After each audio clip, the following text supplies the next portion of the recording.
Good afternoon. Can we start?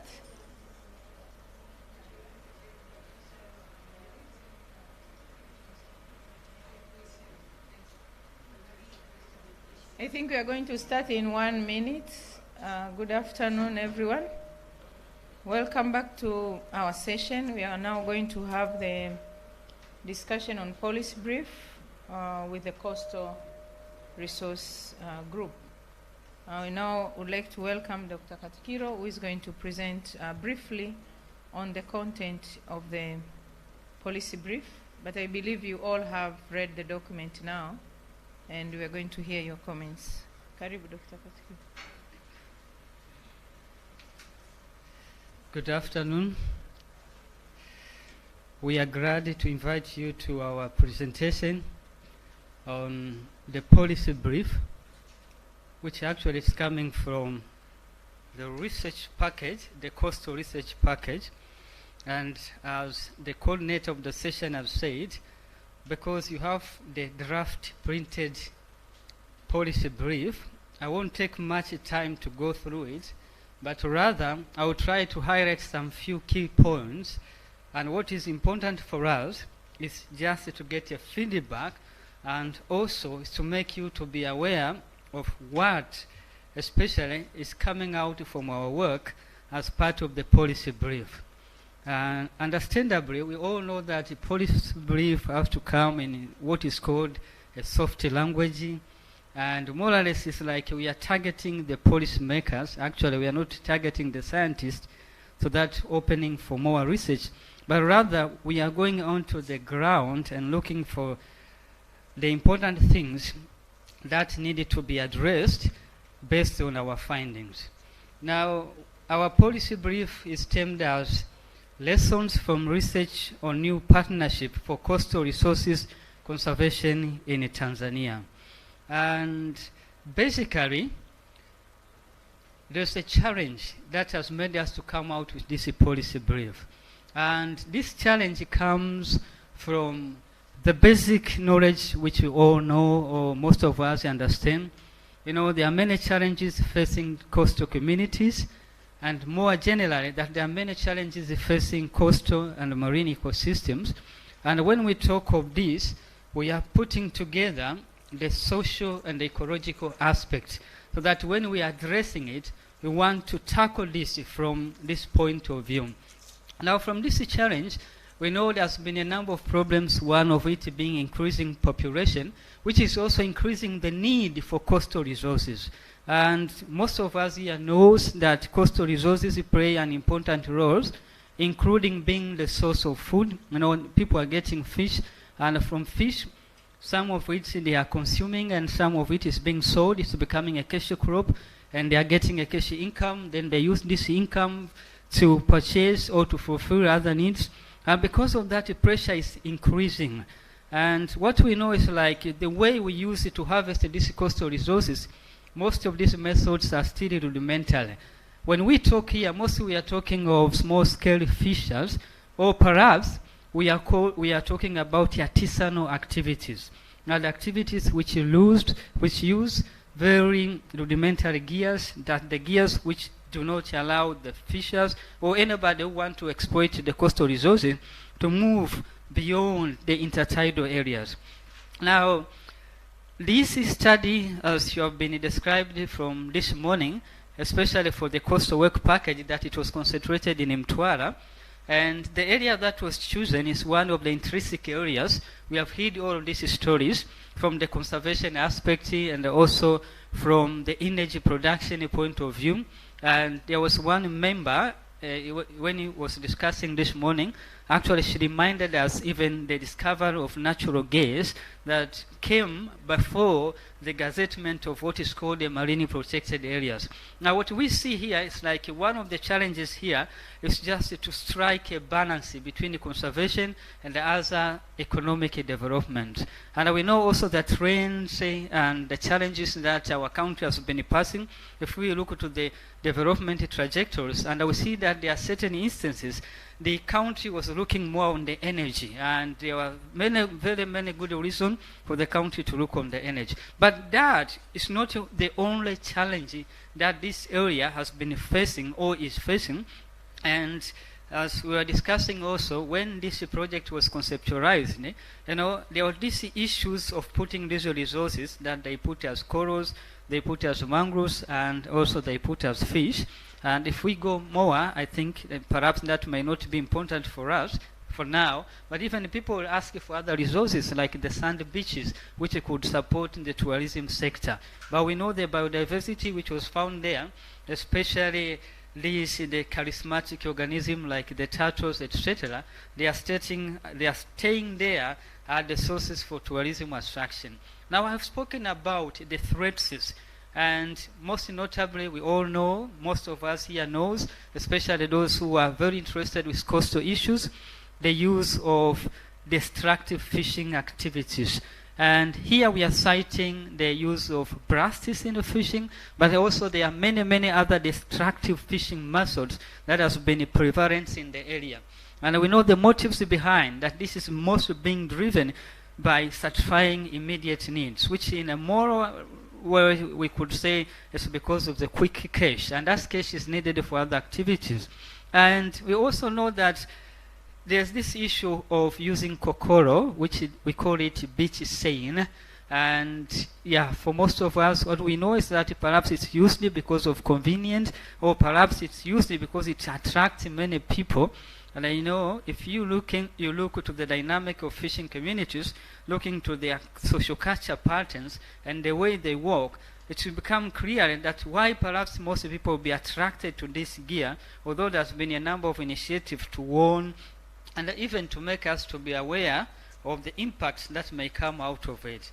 And beside that, I've already said about this natural gas extraction. We know that there are offshores, and also we have some of the inshore wells, especially around the Msimbati. And also we know Msimbati stands at the heart of this Mnazi Bay, Ruvuma Estuary marine protected areas. That it's the core area in all aspects, especially when we look at the movement of Ravi and the connectivity.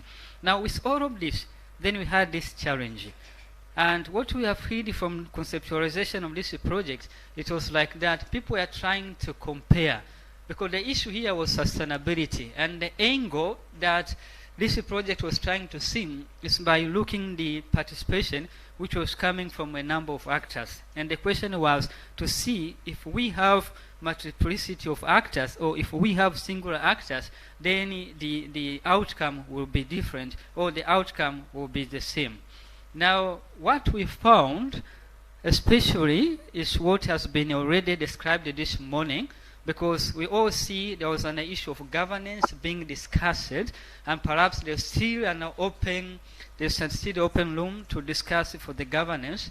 And what is common known that when we are governing these coastal resources, and what is known for most of the people is the product which the people they are getting, fish. And to govern fish, we are always moving in what is called the wicked problems. That governing fisheries is something, it's not an easy. We don't have a one-fit-all solution for that. There are different approaches coming of it. And one of it we have been seeing and hearing it from the discussion this morning. People are talking about community-based. And at the same time, people are talking about the issue of participation, but you can't explain this participation while you're excluding legitimacy. There was a question asked this morning, for example, how this representation is for the sake of validity and for the sake of exactly who has to be included in the line. And there was an issue of perceptions, looking to what has been happening or what has been seen, especially on the resources, that what are the environmental or what are the ecological outcomes, and also what are the socio-economic outcomes. And it was good when the presentation was made this morning that it became clear that most of the changes that has been observed, they are not directly linked to the approaches or to some of the initiatives that has been taking place, including the establishment of the marine protected area, this is the MBREMP, or the establishment of beach management units, which this one are used as the vehicles to promulgate the sustainable management of these resources. And the point is that if you manage these resources very well, in other words, it's that you are increasing the availability. For example, if you manage the corals and you manage the mangroves, then you are increasing the fishing grounds, and because of that, it means it will be easy for fishermen to go. But this also they needed to have appropriate gears, because they have moved from the previous time where people were just collecting fish. But now what we are doing is that people have to fish. They have to use a gear, and also they have to use the fishing vessel. Therefore, this was explained. And the other thing that we saw there was this issue of re-centralization, which was coming back, because there was an issue saying, for example, there have been a number of initiatives ready by central government, especially these operations, that some of these operations were initiated in Dar es Salaam, that means from the capital, from the ministry, and to go to try to swap out all of these illegal activities. And all that we know is that in the past, the management of these coastal resources was done, it was centralized, and most of it was a top-down approach.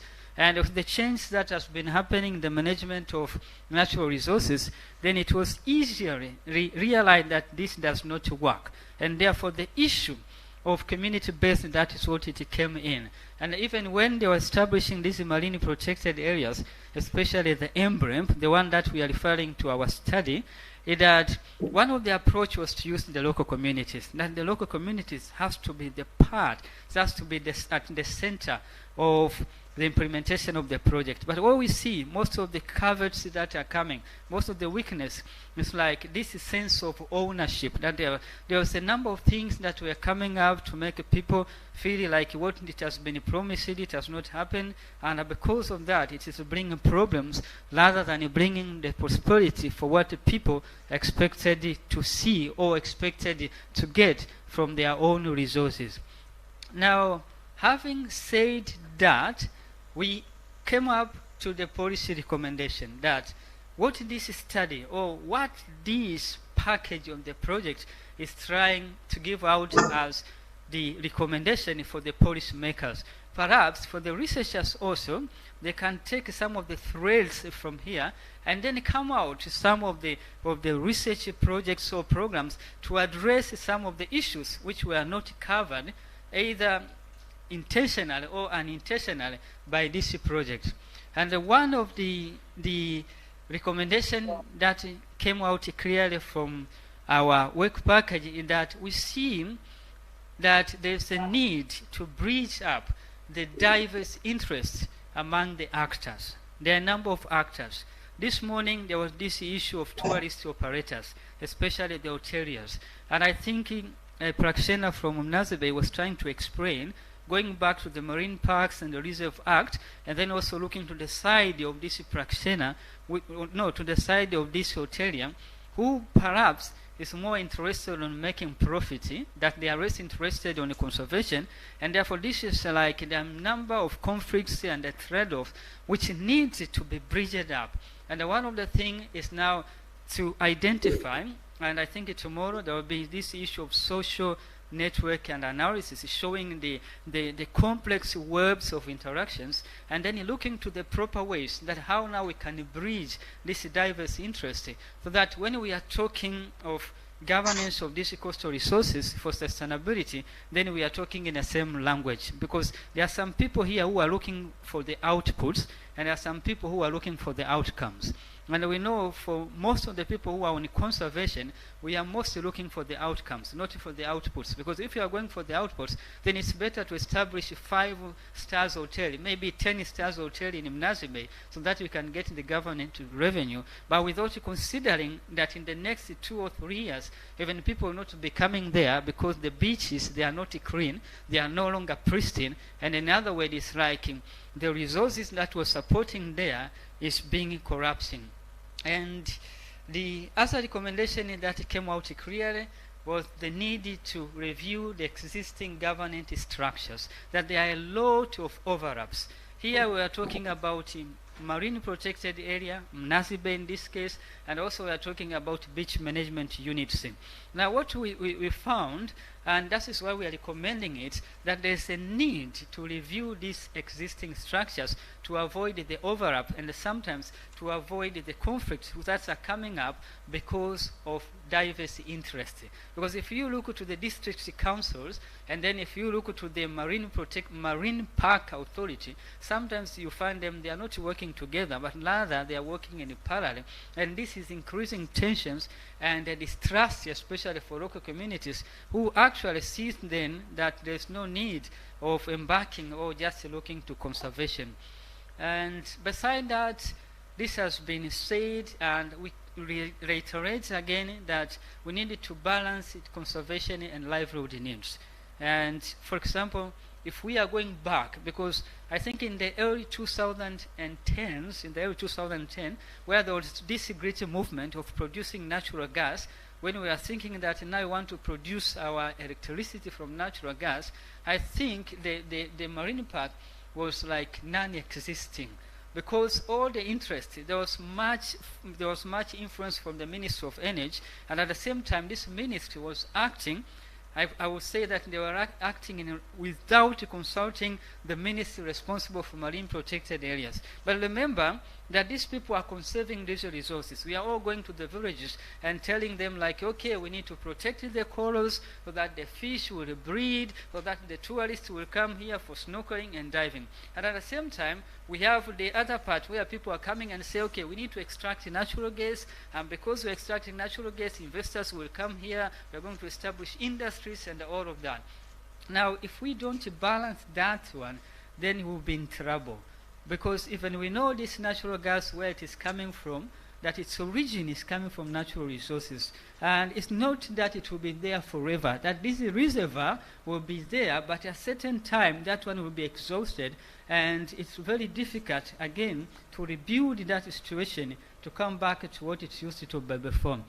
And the other recommendation is that we saw that different actors, it's like everybody is operating on their own, and then we found there should be a better way of information sharing, that they have to share information. Today, Jennifer told us that they are monitoring those companies that they are responsible for gas extraction. But I'm not sure that if they have a proper mechanism for sharing information, when these people they are monitoring, and when these other people they are going on with the activities, including producing wastes, because if you are producing wastes and then you are discharging it into the sea, you are increasing the nitrogen load, and these problems like eutrophications they are adding there, and then in the end the area become useless.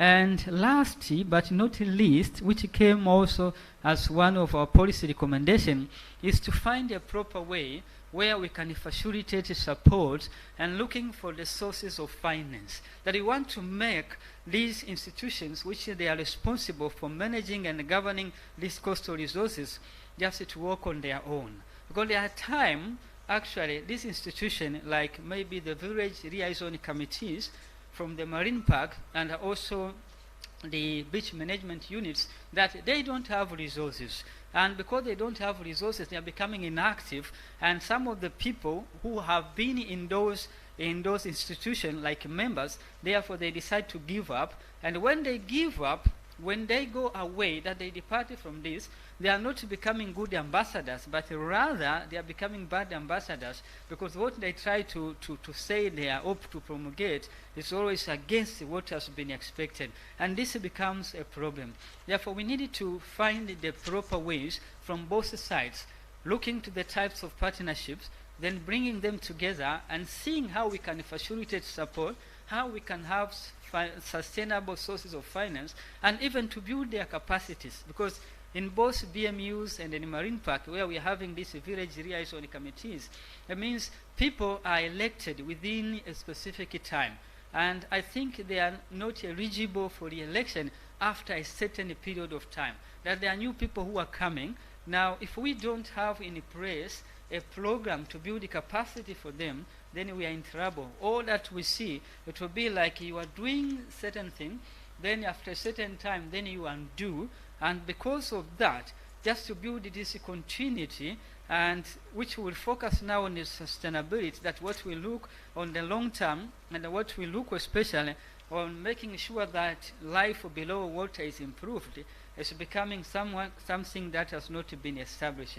Having said that, I would like to end up with this sentence, that the overall policy recommendation that we have said here is not exhaustive, that we can't exhaust in that way, but we have tried to bring them based on our findings, which actually this finding might be having their own limitations. Therefore, as we are opening a floor for discussions, for comments, I think we'll have also some inputs from you, which will help us to review these policy recommendations, because we are recommending. And if we are recommending, it's not like what we have found is what people should absorb, but we can build also from your experience, from your knowledge, and even from the best case studies that has been happening from other places all over the world. Many thanks for your attention, and I turn the time to the coordinator. Thank you. Thank you, Dr. Katikiro. I didn't ask because we came in a little bit late, 15 minutes, so should we keep the time as it is on the timetable, or we can extend? We keep the time. Okay. Yeah. Thank you. So we started at 13:45, so we'll finish at 14:45. I now would like to open the floor to all members and also our members online. I think someone will help me to coordinate the online and let me know if there are questions.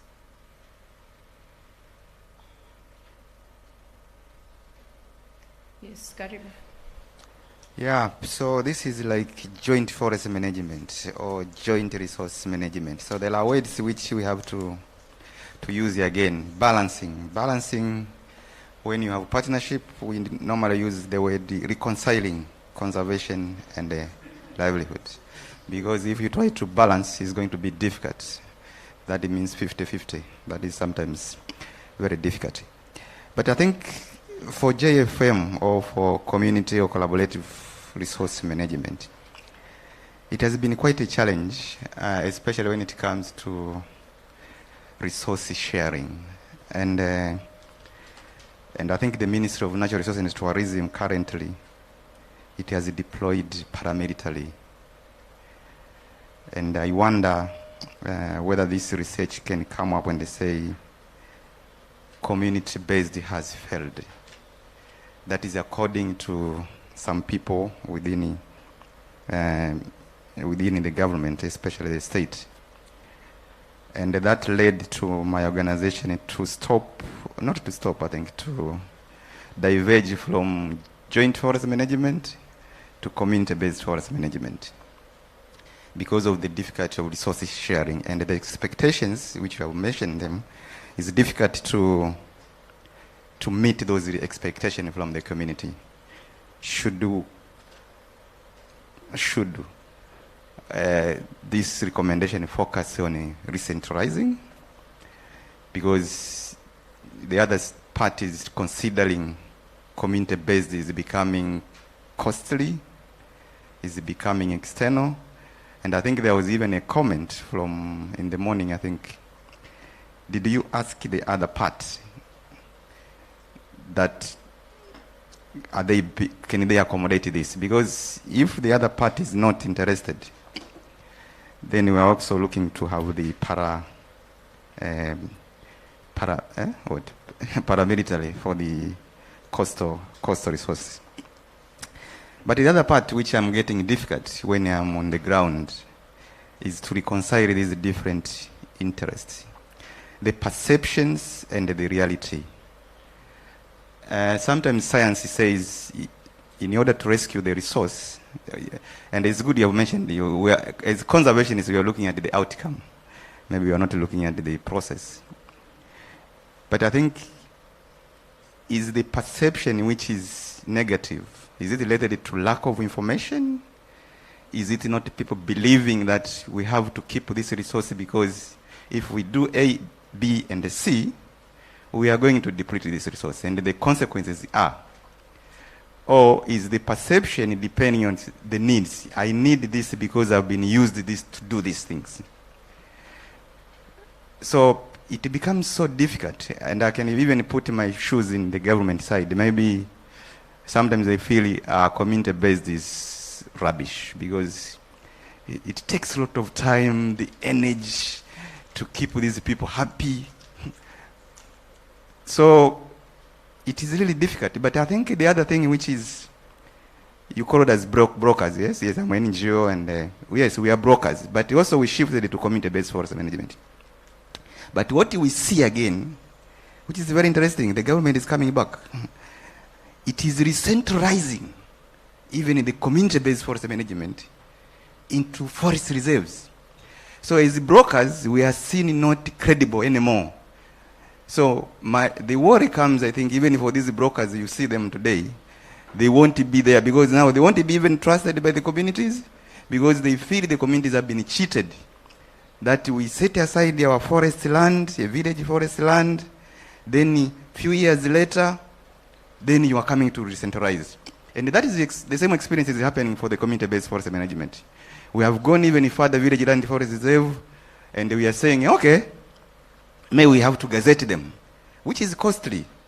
But the government, I'm sorry to say that, but it's not interested, despite the fact that these issues are written in the policies. They are there. So, at the same time, I feel, okay, the government wants conservation, and the stakeholders want conservation. But the other side, okay, wants livelihood. Reconciling the two has been so difficult. And at the end of the day, somebody says it is a clash, eh? There is that word. I like that clash. Yes, at the end of the day, we lose.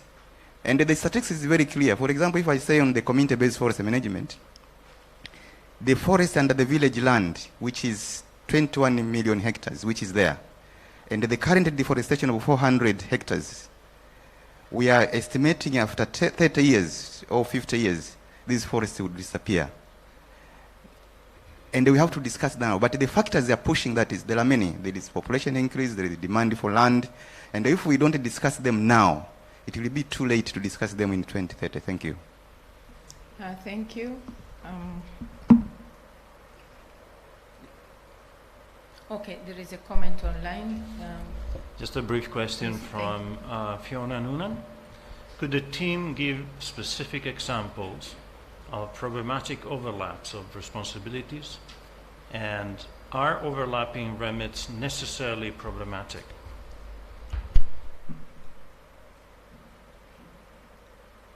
Overlapping remedies? Necessarily problematic. Okay, thank you. There was a hand at the back. Karibu. And then I'll come to Chakoma and Sue. So can I hear from... Yes, you.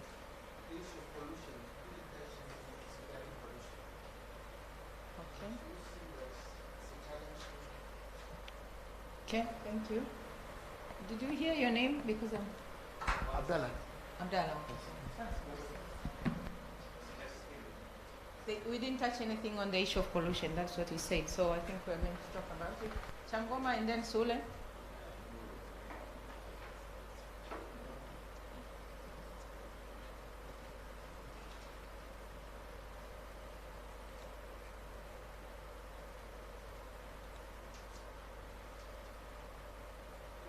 My name is Changoma Francis. I have a concern on the recommendation on the policies. I don't know if we really know the difference between the BMUs and the Marine Park Reserve, because the BMU is kind of a locally developed community-based entity, which is not under the central government. It's normally under the district councils. And it is fully including or involving the locals, those who are benefiting from the particular resource. While the Marine Park Reserve is a central government institute, which is it has its own and independent responsibilities based on the law, used to establish that entity. So these two things, they are not doing similar work because, as you can see, BMO is working under the management of district councils, while the Marine Park has its own law, and they are able to develop their own village liaison committees, which are more or less similar to BMUs. So to me, it's like, first of all, to restructure this issue into same activities or same responsibilities cannot be possible. That's one, because they do not have similar activities. As you can see, for BMUs, they have been split into the fishery regulation of 2015, and the activities are well explained in that particular regulations. But they are not that same of that of Marine Park, as to the point of my understanding. So I could advise for the case of restructuring or reviewing the structures of extensive governance, they cannot. Maybe we need to restructure this recommendation, because as you can say, it's always try to explain how these things can may need to be rechecked again for proper management of the resource. So to me, I thought they are not almost in the same path. But the other thing was, I wanted to talk something about, there is a part which he was talking about the unfairness of the respondents based on the fishing gears. They say like they've been stopped, they're restricted to use these small mesh size fishing nets. As you can see, this the issue which they raised by themselves, they are unfair. It is just because of their interest, but in real sense, those particular issues are under the law and the regulations of the fisheries. So they need to be, maybe, I don't know if they should be taken as a serious issue to be addressed in terms of perception of the fishers or the fishing community, or we need to check on also the laws and regulations governing that particular resource. Because sometimes the fishers, they may raise issues which I think they may try to camouflage the issues based on what they want to be taken by their interest, but not for the based on the regulations and the laws. So this is what I tried to explain. I don't know if I'm understood or not. Yes, we understand. Yeah. Welcome, Sule. Thanks. These are also very general comments. I think one of the things that are going to strengthen your recommendation is really saying who is doing your recommendation, whom are you recommending. So you might have 2 recommendations to the government, 2 to the NGOs, to communities. For example, NGOs are missing completely, but I think one of the things when we are conceptualizing this project is that NGO is very strong, but where are the recommendations for NGOs? So that's really good. And again, throughout this discussion and tomorrow, you will clearly see the changing or the shifts in the government priorities in dealing with conservation. The noble cause of trusting communities as custodian of community of conservation is now shifting back to re-centralization, which has already been documented. But what are your recommendations? What are the specific regulations and policies that are recapturing the resources? In wildlife, we all know that the regulations have been reintroduced with clauses that clearly say that the WMA's villages can quit, but the land that is within the WMA is now out of the control of the village authorities. So these are the key issues that you can highlight as recommendations. I think it's going to strengthen you, and I think Buki has provided that in terms of other regulations you can look. So thanks. Thank you. If there are no more hands, I think I wanted to give them the chance to respond first. And okay, welcome. Karibu, Dr. Blandina, and then I'll come back to you. Thank you, presenters. I wanted first to highlight that the document that has been provided, I think the purpose was just to stimulate discussions, because I think it's still in the making, and there are a lot of, I would say, technical issues, a mixture of some context. For example, when we talk about resources, you talk about ecosystems, and there are habitats, so sometimes it's a bit confusing whether you are talking about coastal resources, are you talking about coastal habitats, are you talking about coastal ecosystems? I think that one should, we need to look into it quite well. The language, if you are, the intended audience is the government, words like poorly, lack of, absence, you need to be a little bit diluted. You could use words like inadequate and the like, so to send your message, but those strong words sometimes could cause hindrance to your good message, not to reach the proper audience. And the same that was raised in the previous policy brief, the title of the policy brief. I think what we've provided here is the title of your section, but I think you need to craft a title that would go well with the message that you want to send to the audience.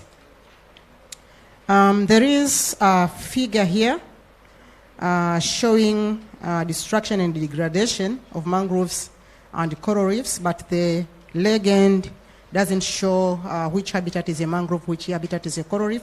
So I think if you want to still use this one to send your message, then you will need to put some more information so that it is self-explanatory. There are some recommendations, like to facilitate access to boats and gear to allow them, or that citizen officials, to go in the deep sea.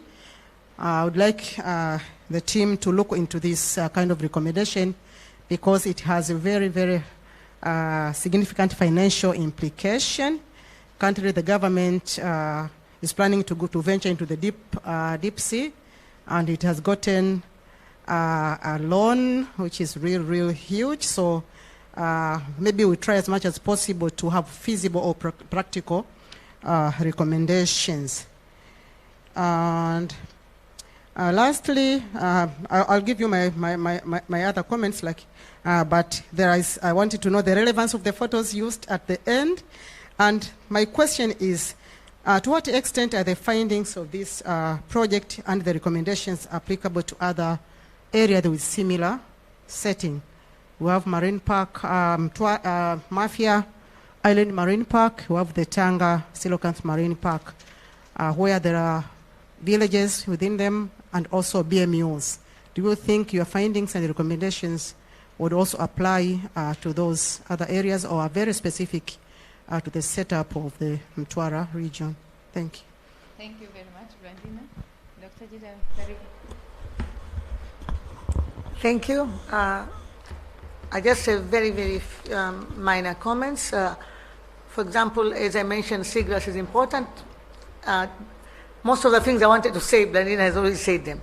But I just want to highlight that it's better to add seagrass in line 3, where you said mangrove forest, but you should highlight whether it's ecosystem or people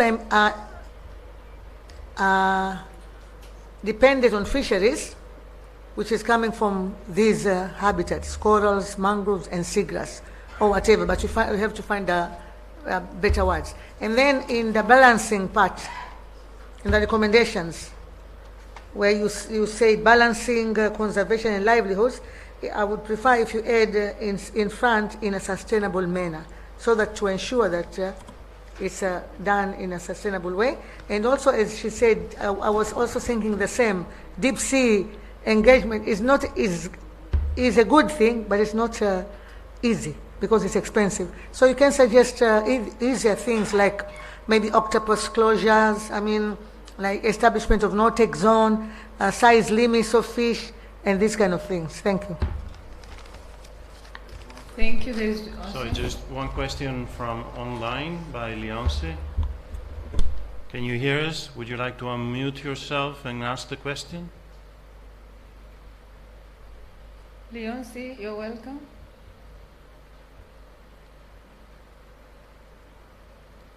Okay, never mind. Okay. I forgot your name, sorry. I know, please, thank you.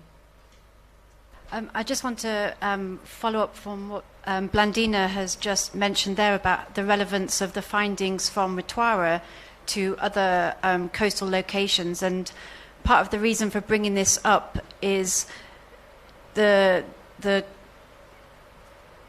Ministry of Livestock and Fisheries has been implementing the Swiofish project that financed by the World Bank for the last 5 years. And I don't think Mtwara was a project site to the Swiofish project, but over the last 5 years there have been really quite significant developments in terms of fisheries co-management and processes to strengthen beach management units, collaborative fisheries management areas, review of the Fisheries Act and regulations. And some of the outputs of the Swiofish initiative were around reviewing co-management guidelines, CFMA performance management, BMU financing, and that kind of those governance instruments are not yet completed, but there's a sort of process underway. So I just wonder if, because this particular project focused in Mtwara, which wasn't part of the Swiofish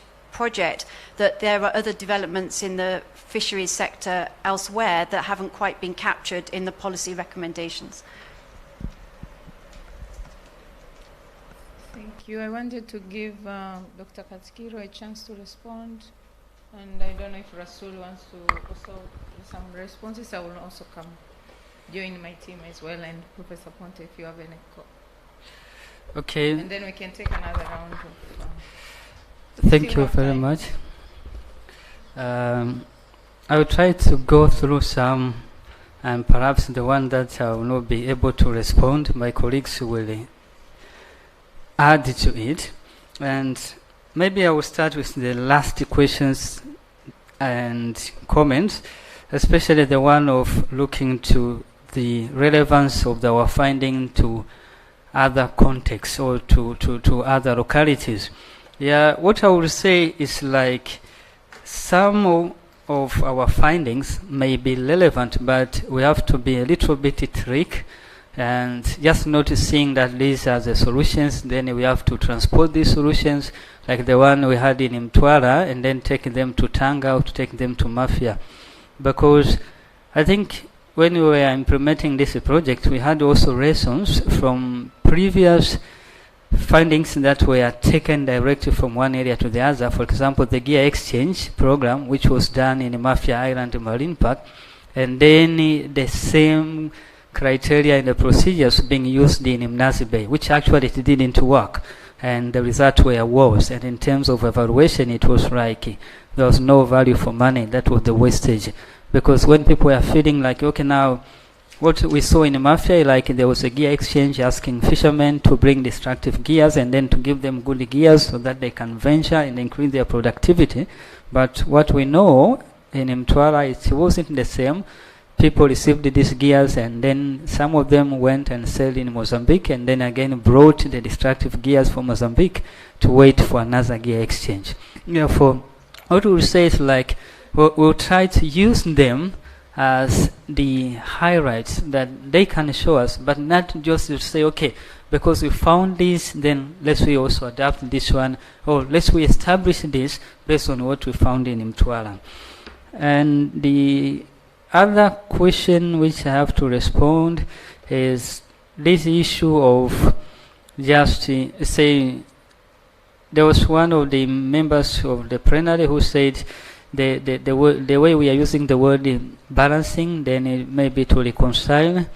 Actually, then that is open for discussion. It's like it's a conceptual term, but we all know, especially in the literature of governance of coastal resources, that it may work in one part or the other, but what is important here is actually to define from the front what do we mean by balancing. Is it we are taking equal weights, or what do we mean? Especially when we look at the issues of power and all context in terms of conservation, especially conservation of marine biodiversity. And this also goes well with the issue of edits and wording, which has been mentioned regarding our policy brief, including the title, and also there was this issue of making it clear what do we mean by resources, or when to mention resources, when to mention ecosystems, so that it will be clear which term we are convening at that point. I think that's the comment. It is taken, and in the revised version, this will be taken care of to ensure that this one is not to bring confusion, that it's become clear. But maybe to say it's like the team didn't put much efforts on the ecology, and this is why sometimes the way these words has been used is in a very simplified word. Because even when we are saying corals, fish, and then mangrove, other people even will try to ask us what do we mean by fish there. Because even in fish here, it's myriads. Are we just looking for the bonefish? Are we looking to the invertebrates, which some of these are not fish per se? But I think in this way it was oversimplified for the sake of making it easier to implement in the project. But the intention was, as I said from the beginning, to see how this myriad of actors in terms of complexity, that they are helpful in terms of sustainability. And there was also a question which also came in the form of comments, that we are talking of especially improving the livelihoods. There's the issue of gears and vessels coming up, and Dr. Brandina mentioned especially this issue of venturing to deep sea fishing. And I think our findings will try to highlight, or to be taken as a point to help with the government and other stakeholders, including the non-governmental organization, to see the better way of empowering these fishermen. Remember, even when we are talking of this deep sea fishing, mostly we are not targeting the small scale fishers by our definition. Although to some people, they still say we are targeting these small scale fishers, but we are talking of these fishers who are using dugout canoes, or they are just using a small boat less than 10 meters in length, sometimes with an engine or without an engine. And even if you look to the gears, what kind of gears they are looking. But this is a good start, especially looking to the current initiative by the government to revive the Tanzania Fishing Company. And I think for us, this will stand as a comparative advantage that we bring in as the policy recommendation. And when TAFICO started to operate in full, then they have to see it. Because what I see, I will be coming again to the issue of fishing cooperatives, because I don't think these small scale fishers will be taken straight with the arrangement of TAFICO, although I'm not sure with how TAFICO they are planning to implement the activities. And there was another point which was raised, this issue of shifting government priorities.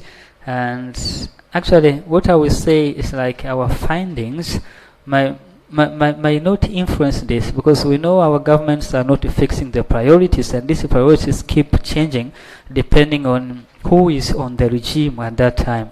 Remember when we started with the 50th phase government, I think there was many initiatives, especially looking like we don't have the visible fishing development, like we don't have the fishing processing companies from Tanga to Mtwara.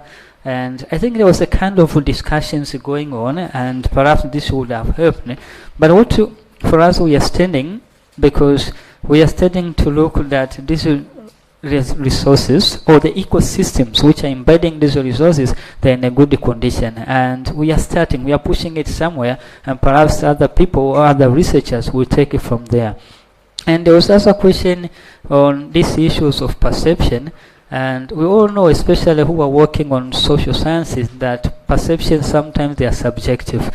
But we as researchers, we don't give away with perceptions. We work on them, and we find some other means to verify, to validate the finding. Because, if you ask someone how many times you eat a day, even you may say none. How many times you eat a week, you may say none. But the common sense will tell you why is he existing? Because if you are not eating, then you are going to die. Therefore, what we do with it, whatever people will react, sometimes we know that people will come with negative perception for the sake of where this study was conducted. If you go to Nalingo, for example, nobody will be talking about conservation. But if you go to Msimbat, then you will find people, the attitude is becoming more positive. Therefore, what we look here is especially to concentrate on the issues of knowledge, attitudes, and the practice, and then to see how this one can work. Because we can't generalize, because as I've said, these things are they are mentally construed, like they are socially construed, and sometimes they may not be right. Even when you are asking people, tell us, yeah, in terms of fish catch, even if they are catching more, they may tell you that we are catching less. And you as the researcher, you need to have other sources of data to verify that. And this is why there was this issue of remote sensing data, and perhaps one of the weaknesses of our part is that we didn't have much biological data to verify the findings, especially the ecological findings. And before I come to the end, leaving the chance to my colleagues, there was this issue of pollution. And what we will say, actually, it is not that we overlook this, but I think the extent of coastal or marine pollution is not as much, because we have few development activities, and especially in Mtwara, we know the main issue, especially the dumping of sewerage schemes after the establishment of these gas fields. But before, although we know we have other problems, like we have the marine litter, the plastic litter, which they are drifted from some other places, and this is why it might not come so obvious, but we all know we have to be conscious of pollution because it has huge impacts on the marine ecosystem. And there was this issue of restructuring. For us, we are not talking about BMU and MPS, but more or less we are talking to the other level, especially for the officials, district officials and the marine park officials, because that's where we say there were conflicts over there. The marine parks, they are doing patrol as part of enforcement, and sometimes the district is seeing them as an obstacle because they want to collect the revenue. And this is why this issue of restructuring was coming up. These local-based institutions, these are like the byproducts which are coming from there, because the two acts or regulations which are governing this, they are so clearly, and there's no issue to address there. But what we are seeing here is the actual implementation, that if we are moving in that way, what is the role of district fisheries office when it comes to the issues of marine conservation? Sometimes they are sitting aside, they don't see that this is their role. And that is why we insisted this issue of restructuring. And that goes on with the question which was asked online. Okay, thank you. Yeah. Thank you, Dr. Katikiro.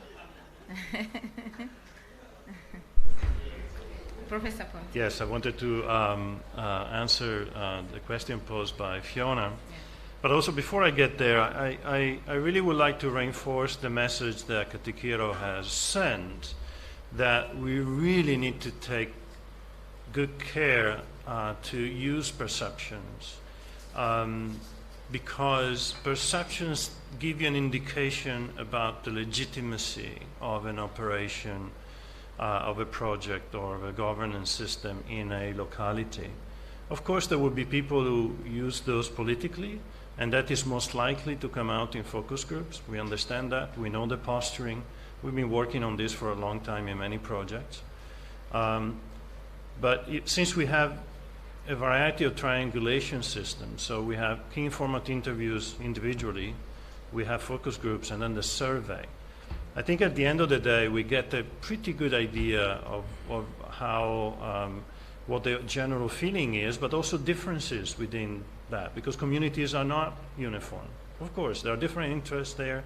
And so I think it is important, and that's why even though some of the perception data that we have completely clashes with some of the with the work that we did on remote sensing, we still need to understand why is it that people perceive it in a different way, especially when it comes to outcomes. The second point I wanted to make is that we worked on this for a long time. We totally understand that the marine park and even BMUs are different beasts administratively, and that's why we wanted to compare them actually to begin with.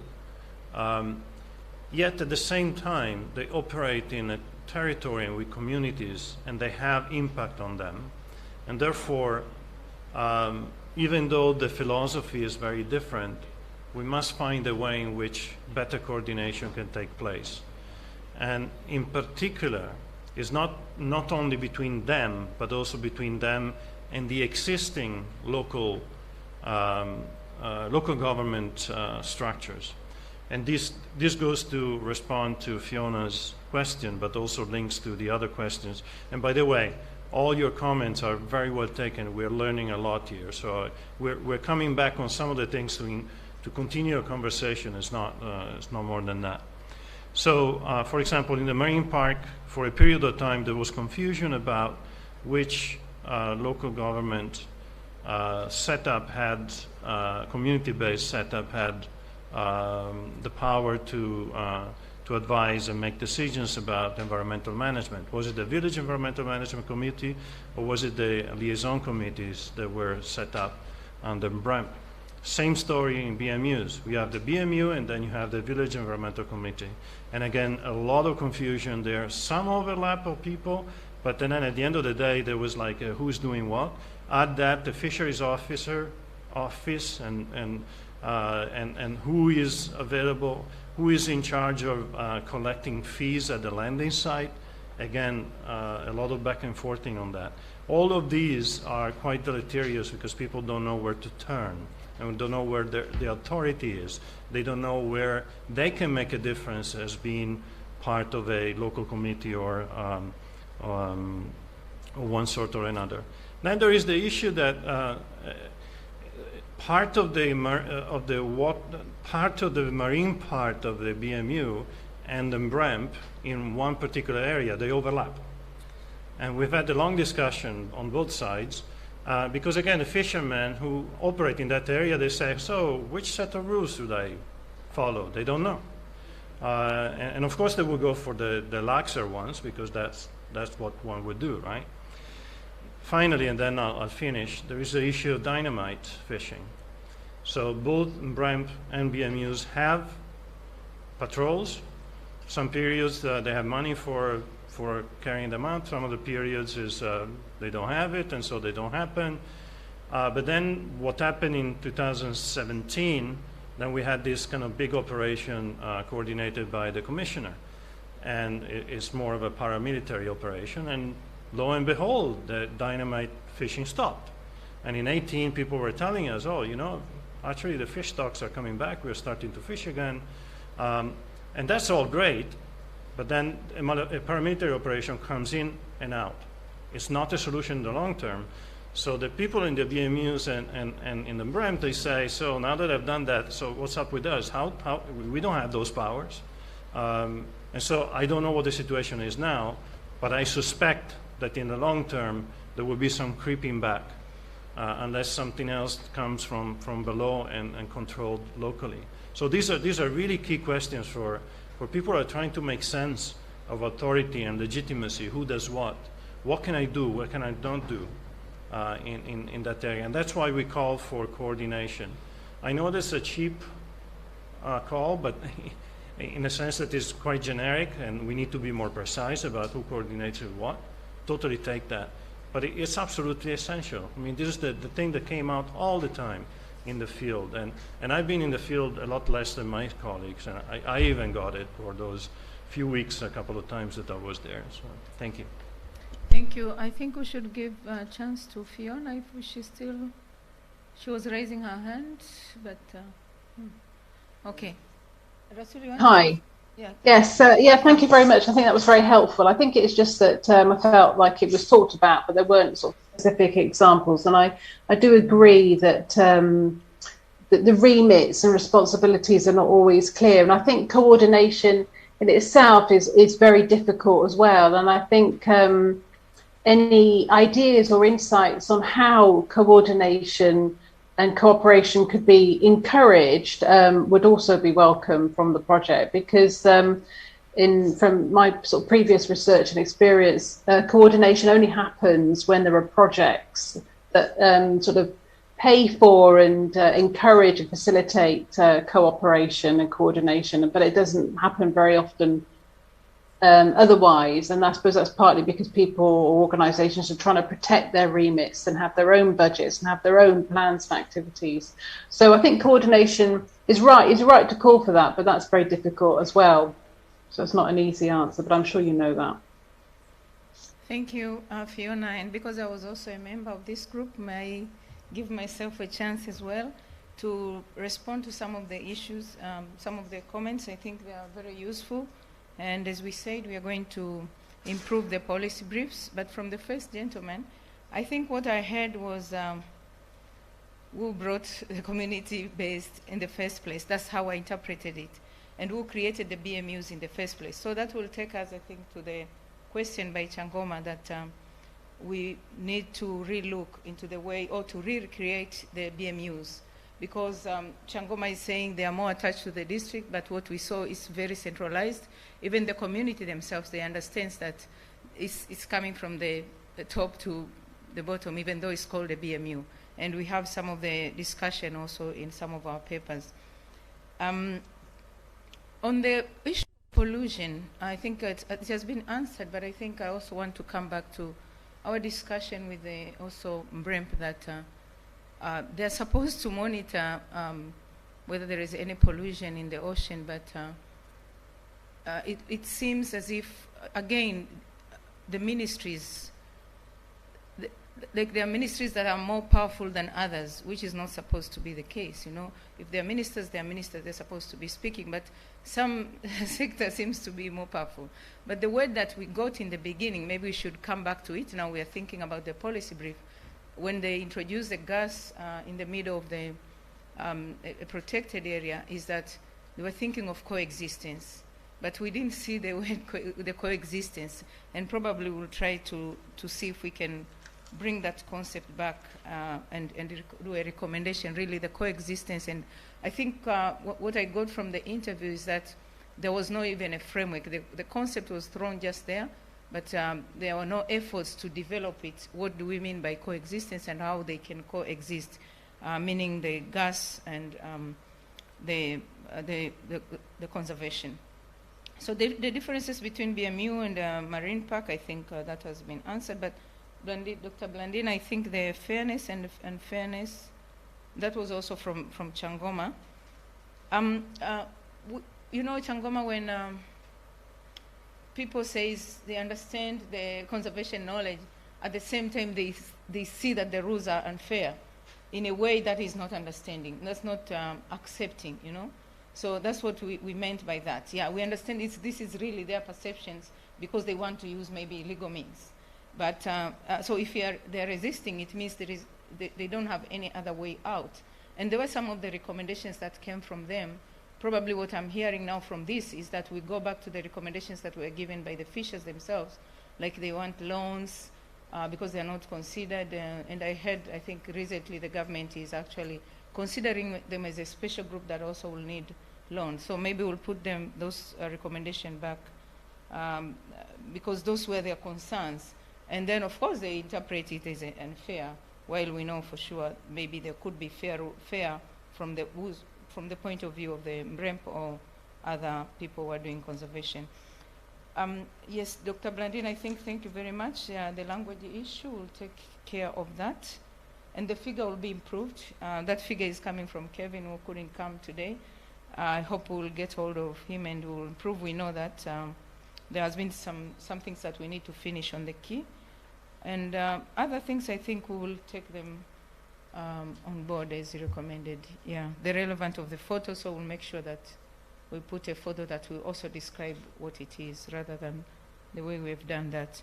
And we are ahead, I think, 2 minutes. We have consumed 2 more minutes to the other section. But thank you very much, all of you who have given comments and those who have been here listening. Thank you.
Okay, everyone, and let us move straight on, please, with the next set of presentations. We have two presentations about wildlife. The first longer one on research findings, starting now until 3:30. There is then a half-hour break, and on the hour we will begin again with the policy brief. I have been told to go and sit over there and do nothing apart from chair, so that's what I shall do. And I'm going to warn the presenters with a 5-minute and 1-minute warning, and I'm looking forward very much to hearing the discussants as well. And I'm not sure how I'm going to chair the discussants because you're all... Jevgeny is based in overseas. Jevgeny, I shall be waving at you if I think you've taken too long. Any questions from anyone? Hi, Basi. Kiwango? Yes, nafahamu. Lakini Kiwango is here. He's easy to chair. Two discussants. Yes, and no, relax. Thank you. Good afternoon, everyone. This group had shortage of people from the beginning of the project. And what we see today is also shortage of people from the government that we invited. And we have only one from Tawa. The person we invited from Tawiri couldn't make it. Another one from Selous Game Reserve didn't come. So I think Dan is also trying to say he's not part of us, but he joined us. He was part of us from the beginning, here and there. I am going to get to take you through the findings that we collected, we have analyzed, but we have divided this discussion into two major parts. I will provide the context which will give us an understanding of, a broad understanding of what we have found in our local study area. And then Dr. Ruth will come with some more detailed empirical findings from her study, which will complement what I will have said. We can't capture everything in one presentation, but at least Ruth's presentation will give us an idea of the details of our findings. This is what we plan to do. We focused on Selous Game Reserve and villages around on the part of refugee district. And we will discuss more on the role of conservation partners in that area broadly. And then I will present the methods we used and go to the insights from WMAs and our reflections of impacts. The national context of these partnerships, but also the local context of partnerships will be important for us to understand the findings. Starting with the local, we focused on Selous, as I have said, and we all know the status that Selous Game Reserve has internationally as the largest game reserve in Africa, but also locally it hosts more than 60% of our elephant population. And you all know the importance of elephants, not just the power it carries with the body, but also the significance of this. It's a charismatic species. It also moves between the borders, so that makes it even more important in terms of partnerships, because it crosses the border. So the Selous has status, international status, as World Heritage Site, as well as Biosphere Reserve for a long time now.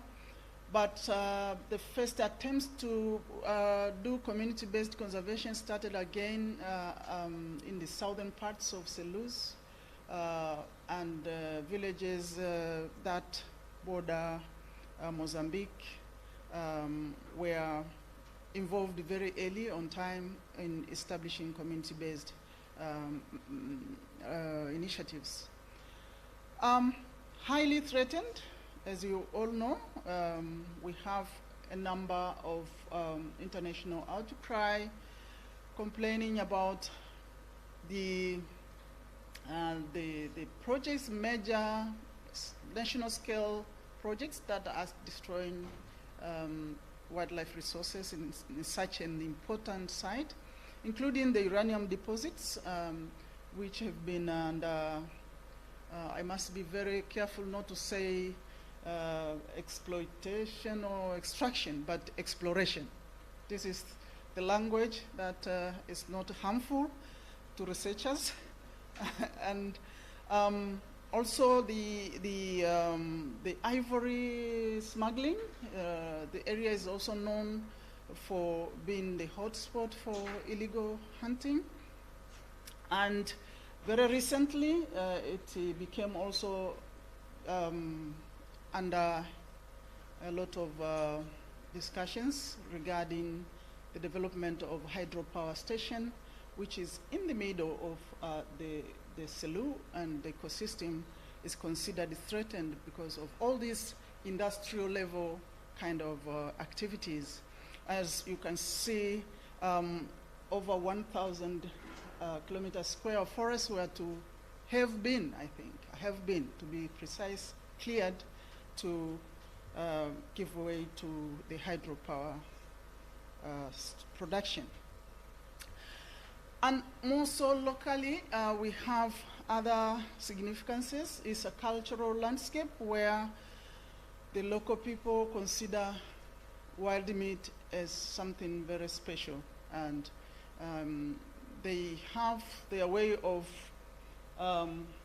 talking about wild meat in a very special way. In fact, in Swahili, they called wildlife nyama.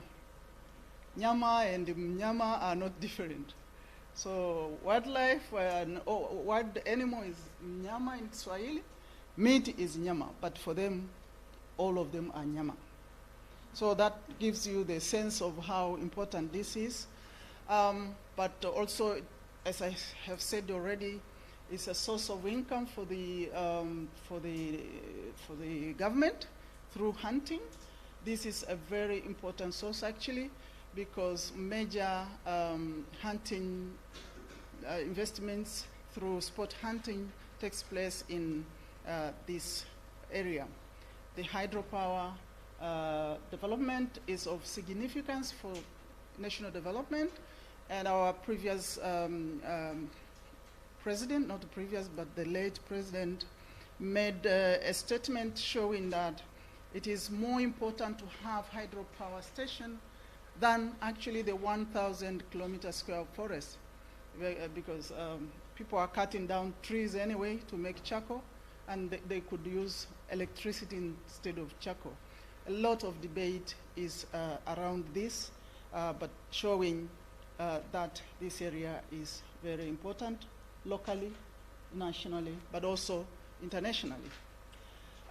Because of these characteristics, it has attracted a lot of partners, and therefore our ways of looking at conservation partnerships come from this kind of context. And what we find is that the role of partners have significantly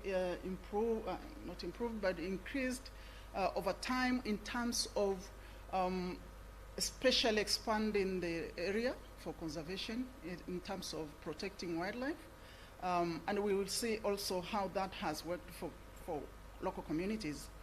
But partners have worked consistently on this shared vision, not just the 5 years that we have worked there, but even from the beginning of community-based initiatives. As you can see, the map on my right, that was the border of the game reserve in 1975. But by 1998, when community-based conservation started, there were already areas included as buffer zones to the game reserve. These are the areas that had started community-based conservation. And by 2017, you can see that we have a number of WMOs. I mentioned 5. I'm sure there are more, a lot more now. But these have a different status now that are more organized and more formalized partnerships around the area. And participation of local communities has made these areas more secure for wildlife because they have contributed land that could now protect wildlife that overflow from the game reserve. Tourism and its potentials for local development remains the vehicle through which the government and the other proponents of conservation retain interests of the communities, potentially actually, because tourism has not picked up that much to provide evidence for development, local development, but it's still the vehicle. I'm talking about what really makes communities think they should keep providing land which they require for farming, but because tourism is used as a way of demonstrating that wildlife is a good thing, then it is what makes communities be there as partners. I said earlier that conservation partners have consistently, worked on a shared vision, and this map is of the greater Selous ecosystem. Now it's more than just a game reserve. The areas around this goes as far as Kilombero, connects national parks, Mikumi and Zungwa, and others around, but also the Niassa Game Reserve. And you can see the patches, the green patches in between these protected areas, national parks and game reserves. These are areas that have been brought in through efforts of conservation partners, and particularly through village forest reserves and wildlife management areas. So the area under conservation has expanded significantly within, outside core protected areas, and that means these are village lands that have been put under conservation. And only partnerships, conservation partnerships can explain that increase. I can't present many, the partners here are many, but the patches you see, almost every patch has a facilitator. WWF is here, USAID is here, KFW is here and there. So there are many partners making this beautiful map appear. And the government, as a regulator, also has a legislation which came out in 2018, which is very important for our discussion. When community-based conservation started, it was communities being motivated to come to participate, eco-partners for local development through tourism and so on.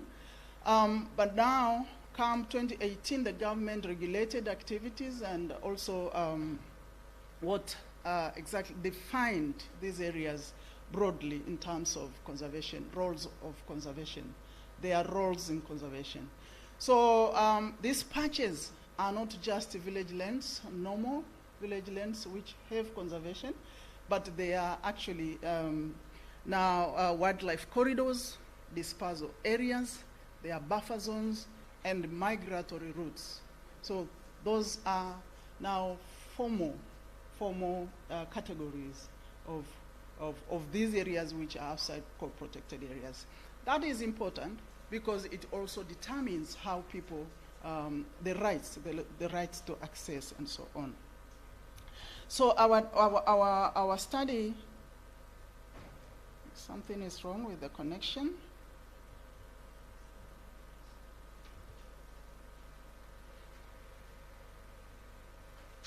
Is it the network?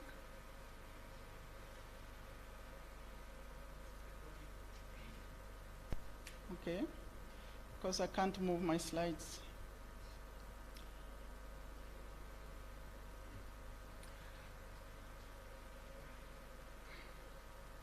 My next slide was going to now tell where exactly the wildlife group worked. I have said already, it's in Rufiji district. But following the same structure of the project, we had villages that have more complex partnerships and the villages that have more simpler and those that do not have partnerships. Villages with complex partnerships were picked from So I actually operated outside the.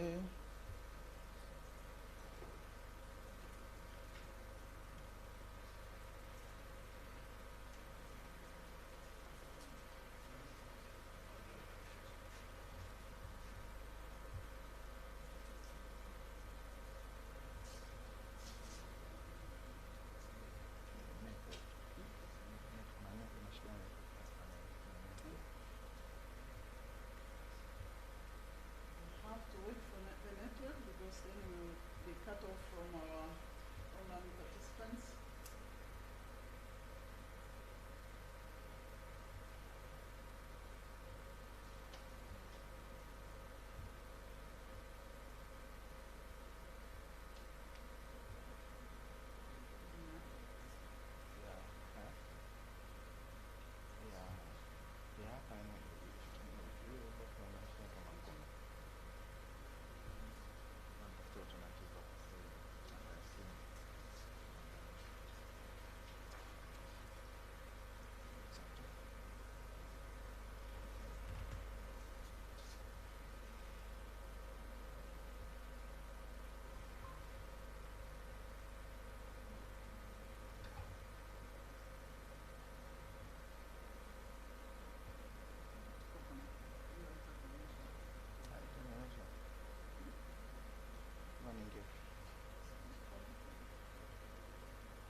Passport in the file.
has to enable me though. But he needs to, somebody has to enable me.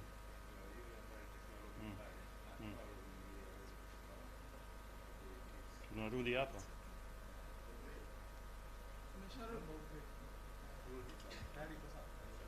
Sawa. Haya. Hamna tabu.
Do you communicate with colleagues online? Stefan, are you able to communicate? No, good.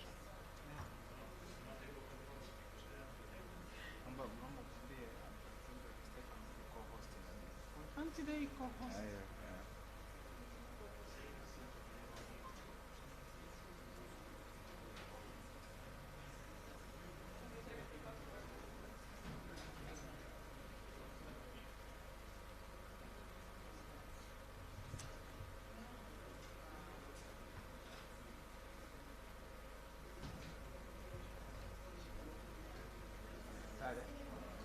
Stefan, Professor, you have.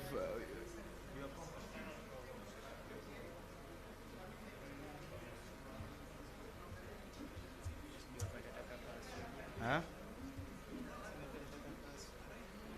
Do it to me.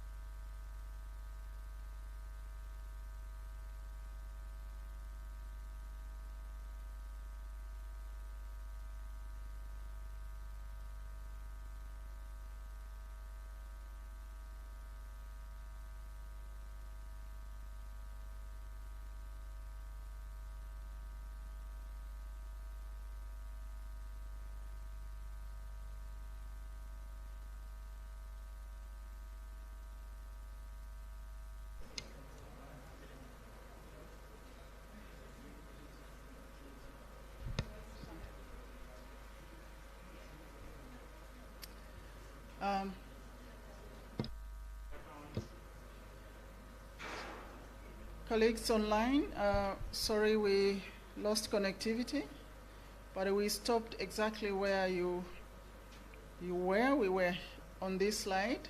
I'm sure we have time which has passed, but we are continuing exactly from where we left. And I was just saying how consistent conservation partners have been on their vision to make connectivity between protected areas, and the fact that community-based conservation and the WMOs that we look at have made this vision more possible. And therefore, for me, who has done research in the area, these partnerships are not just a local issue, but they feed into a more broader global conservation objectives. What is current and not sure how to fit in this discussion on conservation partnerships is the most recent change on the protected area that we had as a game reserve, and now it is divided into two. Part of it is Nyerere National Park at the moment, and another, which is smaller area, is Selous Game Reserve. This is quite a big change, both in terms of the international significance that we talked about, and also utilization, because national parks are non-consumptive and game reserves are consumptive. We did not capture the impacts of this change, but we thought because we are ending with something that has already happened, we will bring this to discussion. But I'm sure it influences what impacts these partnerships will eventually have. This is without even going into details of how could a World Heritage Site become a national park when there is actually an international law that prevents that from happening. We all know how things changed with the fifth government. Not for me, who is doing local research here and have seen impacts. It's not completely a bad idea. My recent paper on Berlin case tried to look at the influence of external actors on local issues. So this is a local initiative to implement national decisions. I'm sure it relates to the hydropower project, which had to be established within the national park, within the game reserve. You cannot have such a project within a game reserve, which is a World Heritage Site. So making it a national park, and especially Nyerere National Park, then you get the legitimacy to bring in a hydropower project, which is going to save the nation anyway. But that is not the international. It's not good in the international for international partners from outside. We have brought in a lot of conservation funds and so on.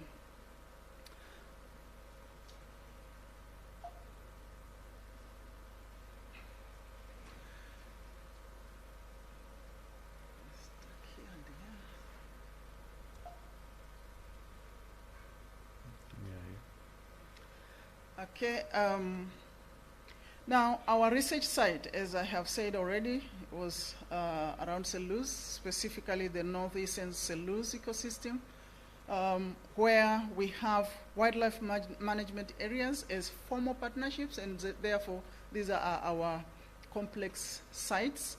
And we worked on two of these WMAs, as you can see on the table. We have Mungata. Mungata is Muungano wa Ngarambe na Tapika.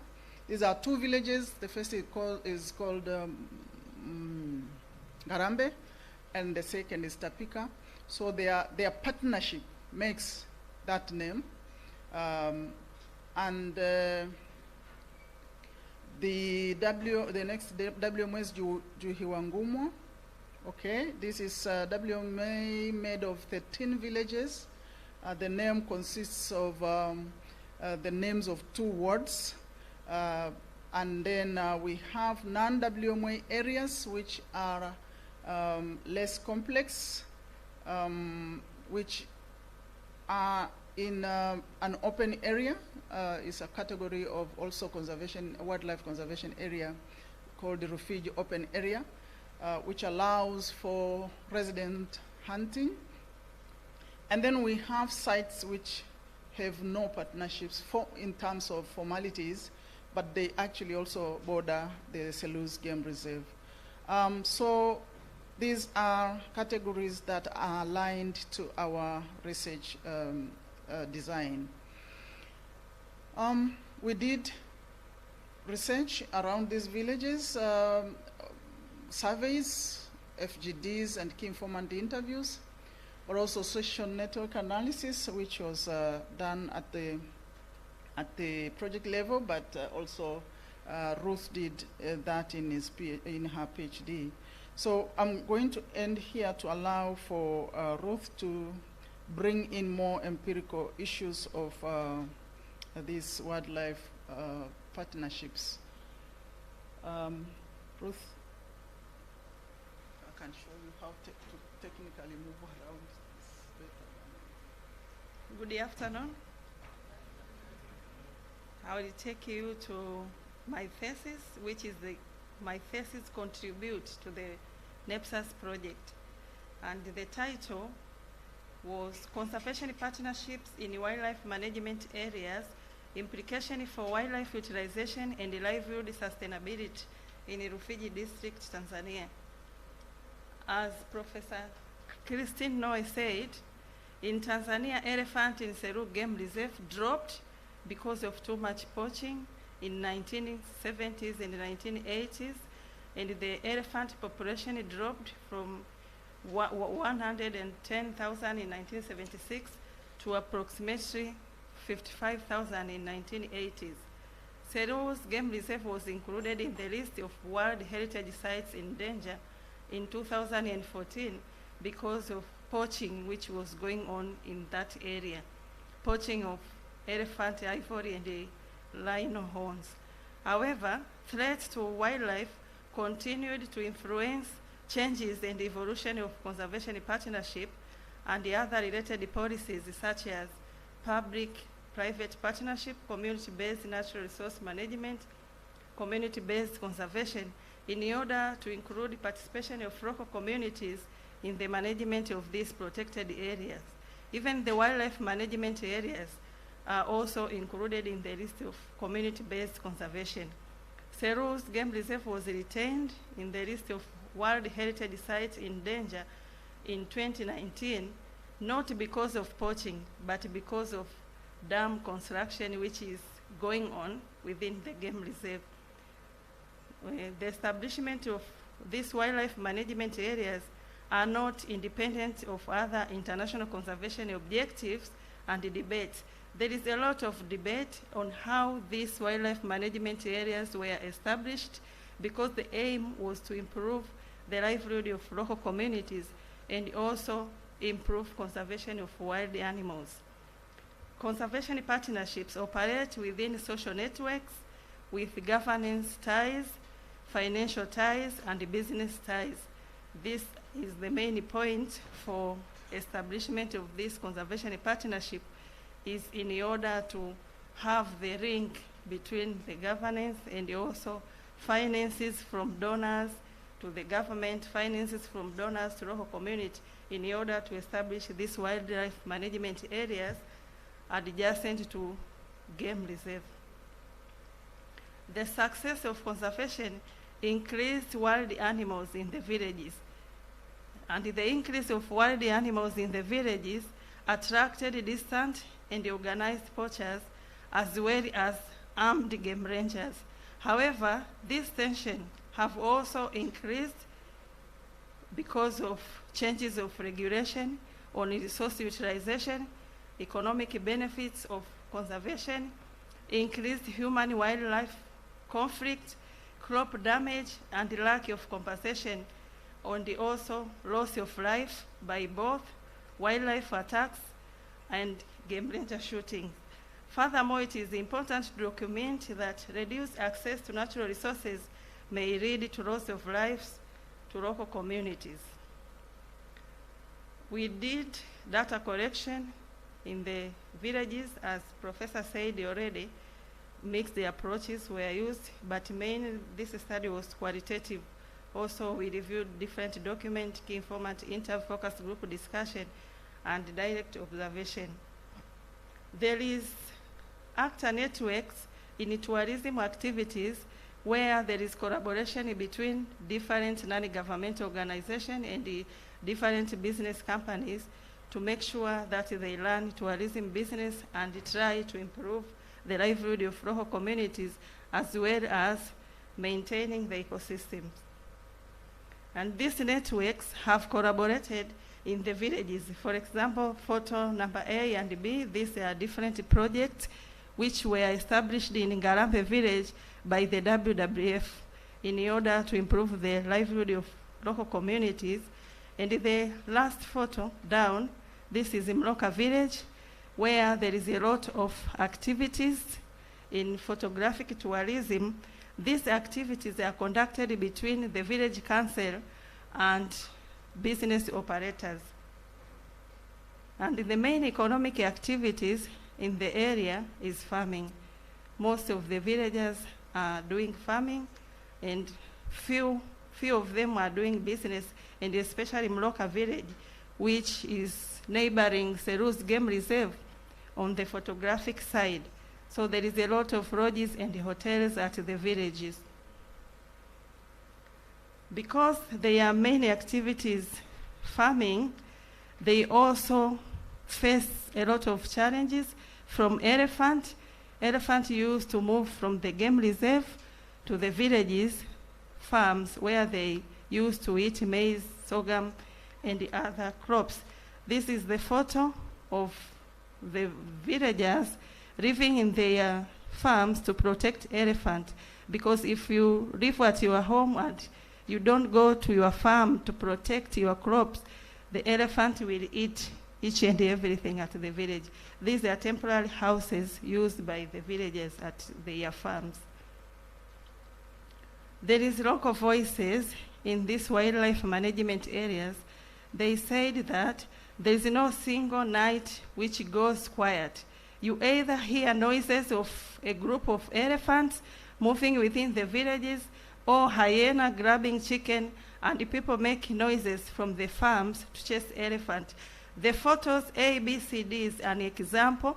When you go to these villages and you wake up in the morning, especially during the rain season, you found there is prints of wild animals which are moving from the game reserve to the villages. And when they move from the game reserve to the villages, they make a lot of destruction on the crops. They kill people, and also they disturb the movement in the villages. Although the villagers have tried to respond or to resist by killing wild animals. For example, that is an hyena which was killed by the villagers at Ngarambe village as a way to show that they are not happy with the way wild animals are protected in the villages, and they are not allowed to kill them.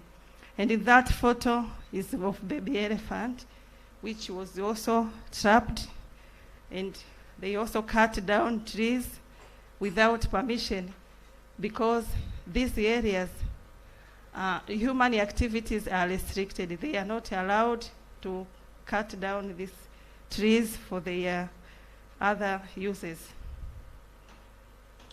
And they used to say that elephants are not allowed to be killed. They keep going to the villages, but they believe that if you kill even one elephant, the other elephant will understand that there is a danger in that village, and they will avoid going to the village. That is what they say. And because they are not allowed to take any action to elephant, you find that these elephants are in the villages. They just moved. Even me, I met elephant in the villages when I went for data collection, and it is dangerous. This is a 10,000 Tanzania note with a photo of an elephant, and according to local voices, their perception, they said that elephant is a symbol of strength and power, and is also protected than other animals. That's why you see in the currency there is elephant in the note, which is expensive. But when you go down 5,000, you will see a photo of hippo, and 100 shillings is having a photo of a rabbit. So they correlate this photo with strength and power.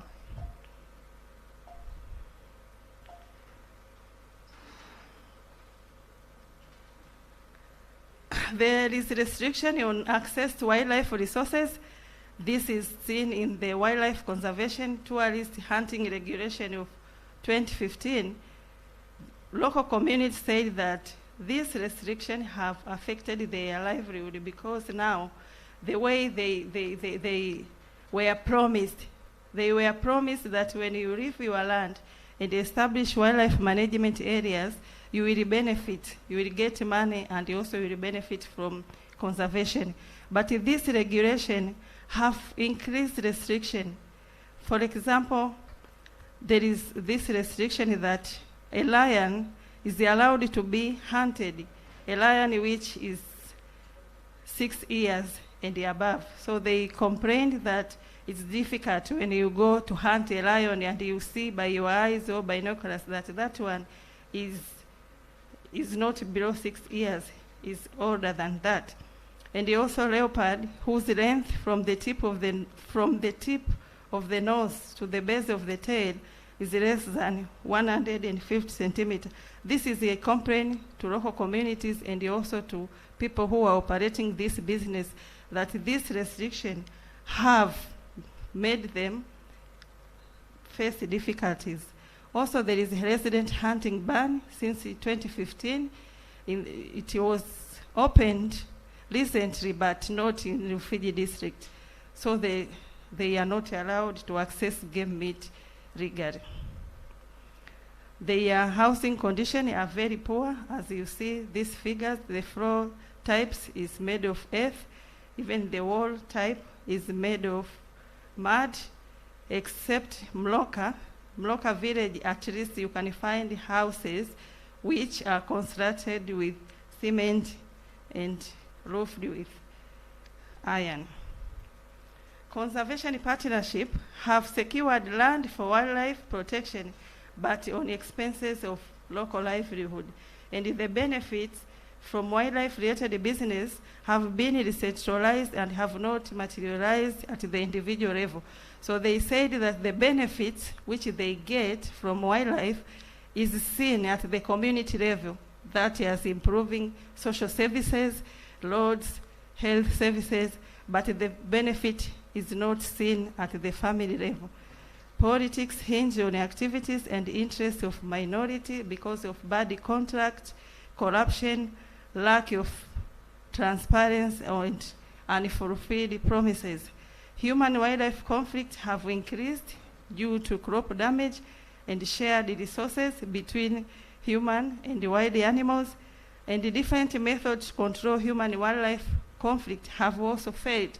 They just use the former method of controlling elephant by making noise to chase the elephant, but their local communities are complaining that nowadays elephants are not chased by making noise. It's difficult. They are not moving from their farms. But in other areas in Tanzania, like the northern part of Tanzania, Serengeti Game Reserve, you find that they use drones, piloted drones, to control elephant. But in the southern part of Tanzania, where we did our research, they just make noise to chase the elephant, and it's very difficult. You are welcome to complete. You have almost completed, Ruth. These are shared conclusions of our study, but just to reiterate that there are many issues that we raise here in relation to sustainability outcomes. Ecologically,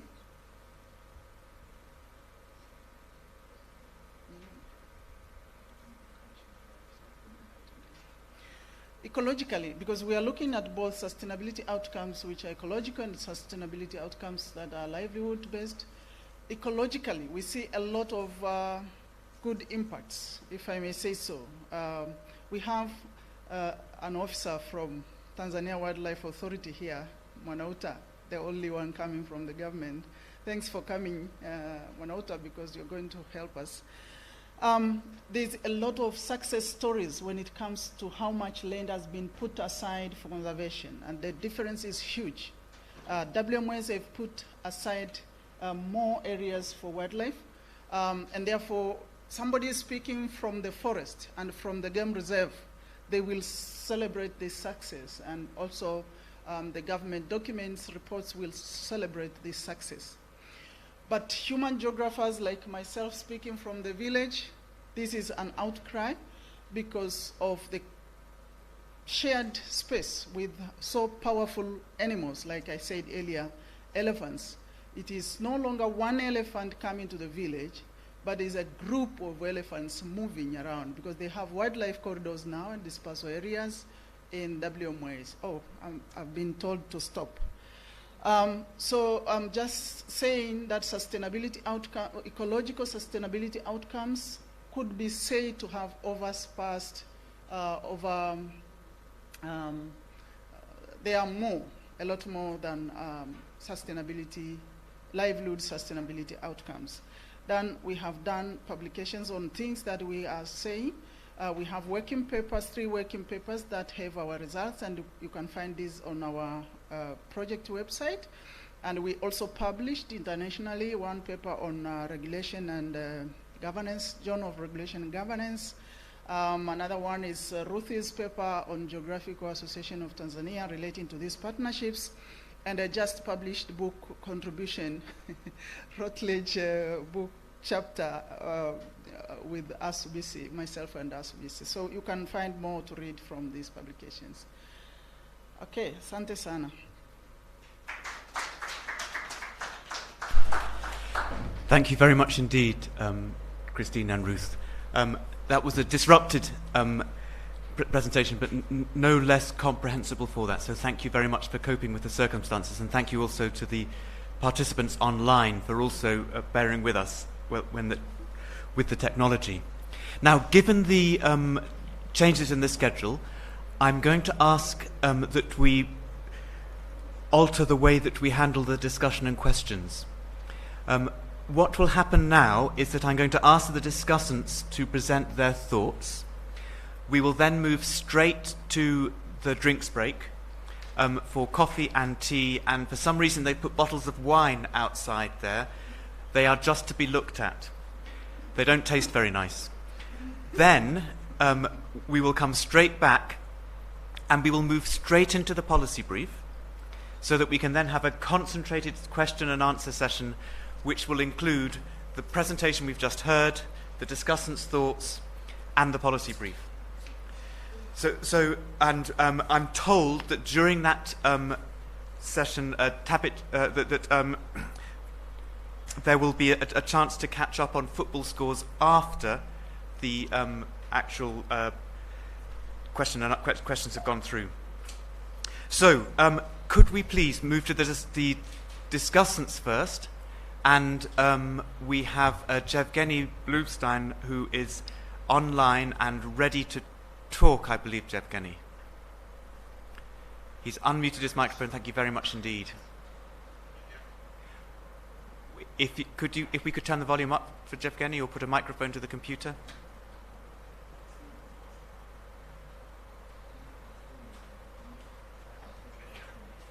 We can hear you very faintly, Yevgeny. Can you put a microphone down there, Stefano?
Okay, Yevgeny, do you want to try again? We can hear you, but we need a microphone against the computer. Try again.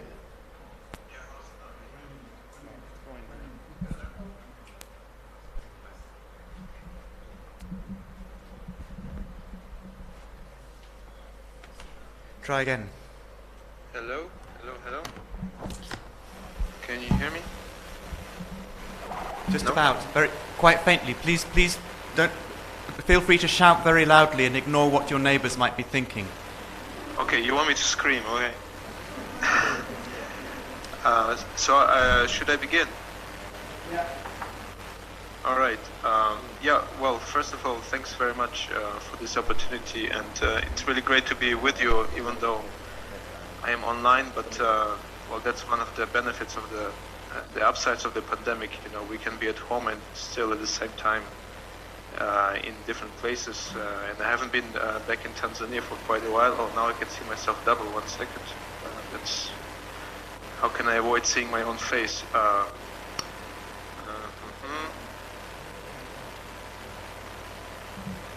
Okay, that's better. Oh, now I see myself triple. Anyway,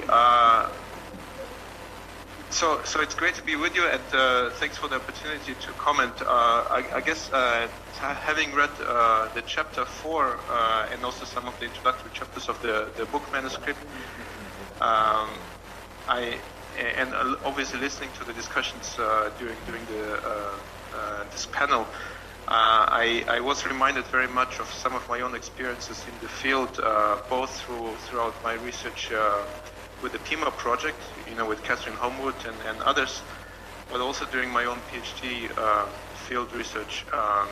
Both happened in northern Tanzania, but also I did have some experience working around Zulu as well. And so what struck me as the most kind of intriguing problem that I encountered myself, and I think I see again in your outcomes or in your findings, is the kind of relationship between what you call partnerships, or perhaps we can call them relationships, but we can talk about it in a bit, and the fact that local people, and here I'm quoting from page 103, are reasonably happy, or at least not too unhappy, right? But also the third aspect of this, let's say, perhaps paradoxical finding is that these partnerships are supposed to, I think that's the assumption, maybe it's also the outcome, are supposed to foster legitimacy, right? Now I can hear myself. Okay, echo is gone. Or maybe not? Okay, good. So my comments will be only based, revolving around these three aspects. The notion of partnerships, people that are reasonably happy but at least not too unhappy, and what we can learn from this paradox about how perhaps these partnerships are fostering legitimacy, and what it eventually means. And so I guess my kind of conclusion would be, before I get into details, is that it seems to me that what you're suggesting, or that this is my reading of your research, is that these partnerships through legitimacy are producing an outcome where people are not really benefiting, right, from these conservation initiatives, but still they're accepting it. And that is perhaps a paradox, but from my own work I try to make sense of it by suggesting that what we are actually seeing here is not so much of a paradox, but what I would call a conservation governmentality that is at work. Meaning these partnerships do actually work, they do deliver, but perhaps not in ways that we suggest that they should. So I'd like to make 4 points, and then I'll stop there. So first of all, I wonder if partnerships is the only or the best way to conceptualize what I would call perhaps these relationships that exist when conservation initiatives are, becoming more complex, when different actors are being involved. Because one way to think of it is obviously partnerships, as you do, but could we also think of these relationships as being perhaps more antagonistic and not necessarily always fostering partnership, right? Because here we have, obviously partnerships has a kind of a positive connotation, but is it really always positive, the way these relationships unfold? The second question would be, how should we conceptualize complexity? In other words, how should we understand when more and more actors are involved in conservation initiatives? Should we quantify them, as I think you are trying to do, through social network analysis and so on? Or should we also try to offer a qualitative understanding of this more complex partnerships or relationships, and then what would a qualitative understanding be? It seems to me here we would need also more ethnographic research. And I'm not saying you haven't done that, but perhaps it's coming out in the more later chapters in the book, so perhaps I haven't seen much of it yet. Then the next point is, when we study these partnerships or relationships or whatever, are we paying enough attention to how these partnerships are affecting, reproducing power relations that are already, of course, uneven and asymmetric? How are they reproducing local conflicts? What does it mean when new alliances are being created for also new factions being mushroomed in these local environments? Something that I noticed in my research in Burundi WME. So just because there's new partners arriving and new opportunities, economic and so on, does it not necessarily mean that we should think of this complexity that is growing, I would agree, as necessarily beneficial, or at least not to everyone, right? And so that leads me to the question of the paradox, or what I would rather call a conservation governmentality at work. And I only have 1 minute. Thanks, Dan. Do we perhaps see here, through complexity in these partnerships, what we can call a legitimacy, but perhaps also compliance and even a disciplinarity being fostered, meaning that communities are in a way perhaps even overwhelmed by this complexity and are kind of submitting to these initiatives simply because they cannot live with them, but also they cannot live without them. That's at least my take-home message also from the FEMA project. And then my last comment would be then, or my last question, and here I'm returning back to Manuel Sule's question from this morning, but also Christina Noah's question. Is legitimacy that is fostered by conservation partnerships akin to, is it similar to what Emmanuel Sule called active citizenship, or is it perhaps even the opposite of that? Does more legitimacy in these conservation initiatives and partnerships promote political culture of grassroots movements and resistance? I think that's what Christina Noah mentioned, or does it perhaps undermine it? So I would leave it at this point. Thank you. Thank you very much indeed, Yevgeny, for those fascinating comments and thoughts, and for coping with the technology as well, for bearing with us on that again. Straight away, I'd like to invite Wilhelm to take the floor, please. You have 7.5 minutes, Wilhelm.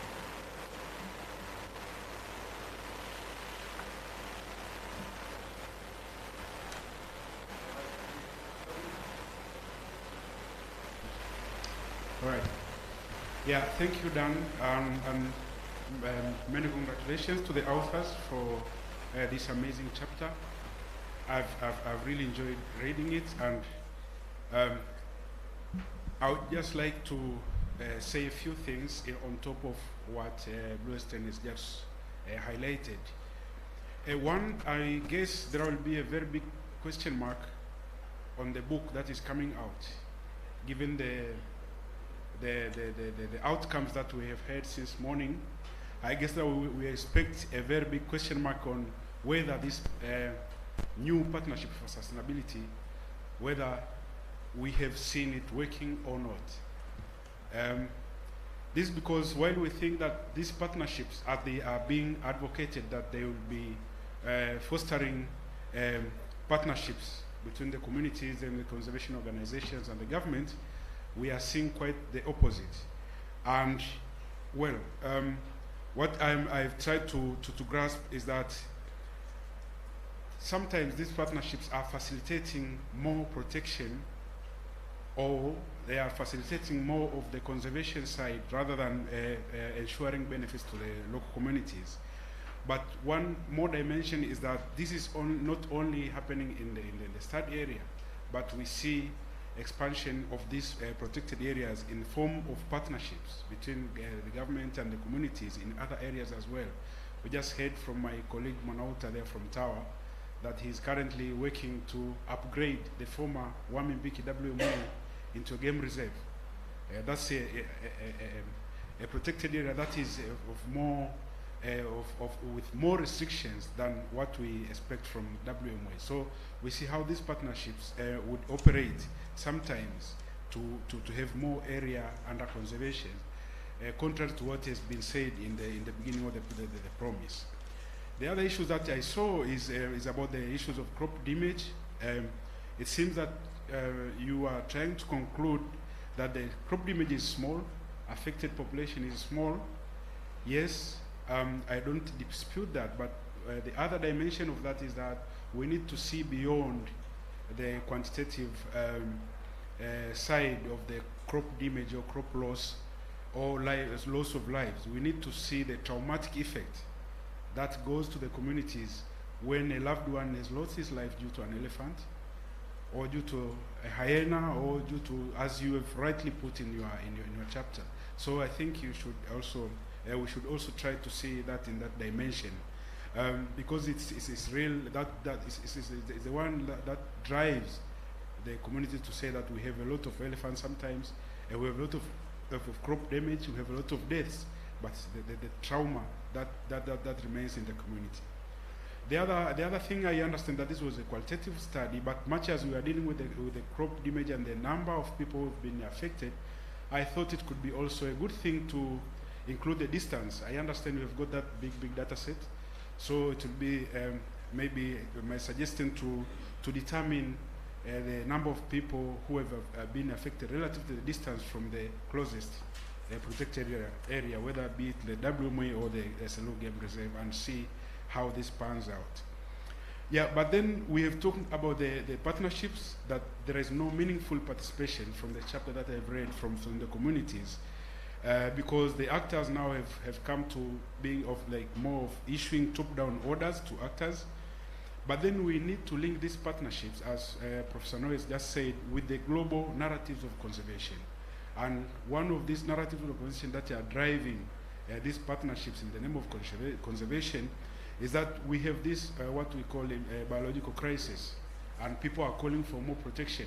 We have the proposal, nature needs half, the proposal that we need to protect half of the earth into protected area in order to halt biodiversity loss. But we have other proposals that are saying by 2030 we should have 30% of the terrestrial under protection. We have other proposals that are more market-based, or that are based on market initiatives.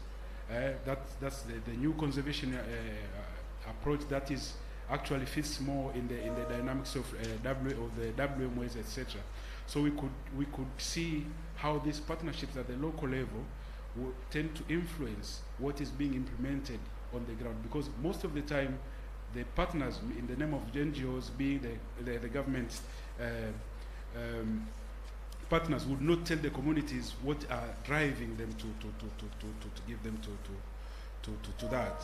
Then in the history part of the conservation, it is important to consider that there is a review, but the wildlife policy still emphasizes that wildlife will remain the property of the state, and therefore there is a contested policy implications on that, because now it represents the decentralizing, wildly decentralizing narrative, and this will tend to further the conflicts that we see between the communities. Lastly, but not least, I have so many questions, but I think time is not on my side. I would also just to mention that the partnerships, we have to talk the partnerships, how this is related to other sectors, and one is in the influx of skuma with their cattle and other livestock. How do they relate with the communities and their livelihoods? How are they perceived? Because these are new entrants in the area. But also there are other aspects such as the Hexagot project and the boom of the sesame that will tend to affect the wildlife and the livelihoods. How this partnership captured in the project. And finally, there is this intersection or paradox between tourism as generating benefits to the communities and the need for development that arises from mining and what we call the ecotourism extraction nexus. This is some kind of conflicting narrative, because on one side we have our president emphasizing that we can mine within the protected areas. At the same time, we also have the same authorities saying we need to have more areas under protection, as evidenced by having 6 national parks in the space of 5 years that have been promoted to national parks. So this is a paradox, and I think you are rightly using the word paradox, and the conclusions are paradox, and paradoxically, I hope to have a very big question mark on what these partnerships look like in the project. Thank you. I'll be happy to share more comments because time was on my side, but then during coffee and everything, we can have some more discussion. Thank you very much, Dan, and the authors, well done. Thank you very much indeed to our discussants for being so effective and prompt with their remarks. We now have 20 minutes, folks, for coffee and drinks outside. We will come back at 1:15 to carry on with the wildlife policy brief and then our discussion. Thank you all very much indeed.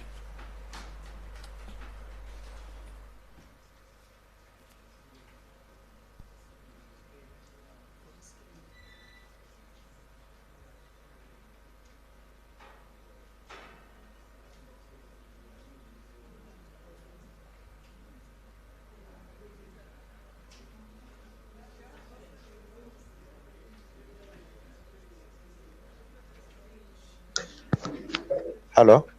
Hello?